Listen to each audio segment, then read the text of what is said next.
श्रीमद् भगवद गीता के 7वें अध्याय का महाशय। भगवान शिव कहते हैं, पार्वती अब मैं 7वें अध्याय का महाशय बतलाता हूँ, जिसे सुनकर कानों में अमृत राशि भर जाती है। पाटिलपुत्र नामक एक दुर्गम नगर है, जिसका गोपुर द्वार बहुत ही ऊंचा है।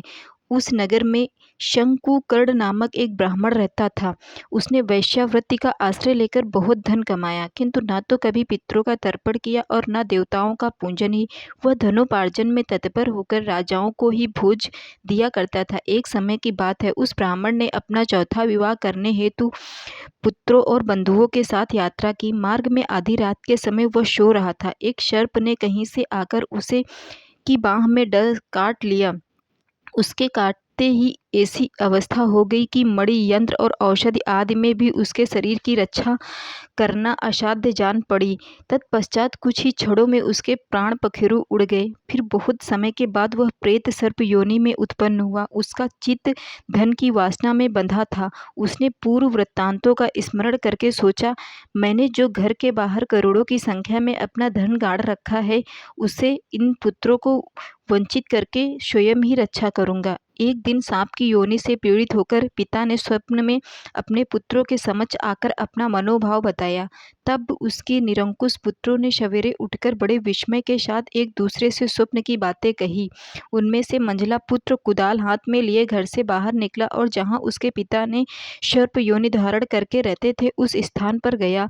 यद्यपि उसे धन के स्थान का ठीक ठीक पता नहीं था, तो भी उसने चिन्हों से उसका ठीक निश्चय कर लिया और लोभ बुद्धि से वहां पहुंचकर बांबी को खोदना आरंभ किया।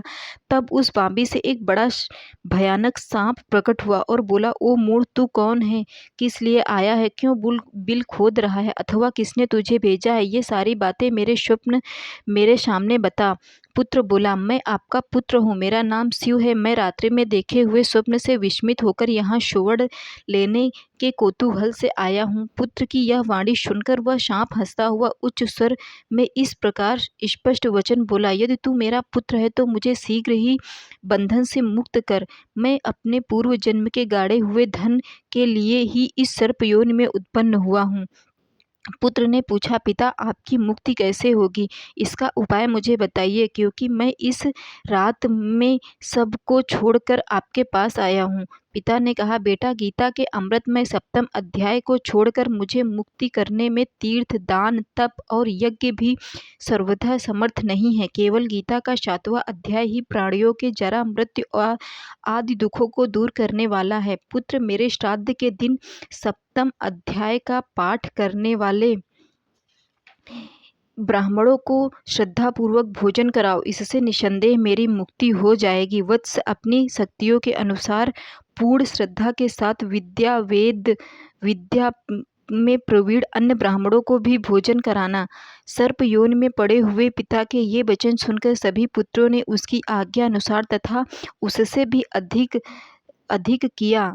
तब शंकुकर्ण ने अपने सर्प शरीर को त्याग कर दिव्य देह धारण किया और सारा धन पुत्रों को के अधीन कर दिया। पिता ने करोड़ों की संख्या में जो धन बांट कर दिया था, उसे ही सदाचारी पुत्र बहुत ही प्रसन्न हुए। उनकी बुद्धि धर्म में लगी हुई थी, इसीलिए उन्होंने बावली, कुआं, पोखरा, यज्ञ और देव मंदिर के लिए उस धन का उपयोग किया और अन्नशाला भी बनवाई। तत्पश्चात 7वें अध्याय का सदा जप करते हुए उन्हें मोक्ष प्राप्त हुआ। पार्वती, यह तुम्हें 7वें अध्याय का महत्व बताया गया है, जिसे श्रवण मात्र से मानव सब पातकों से मुक्त हो जाता है।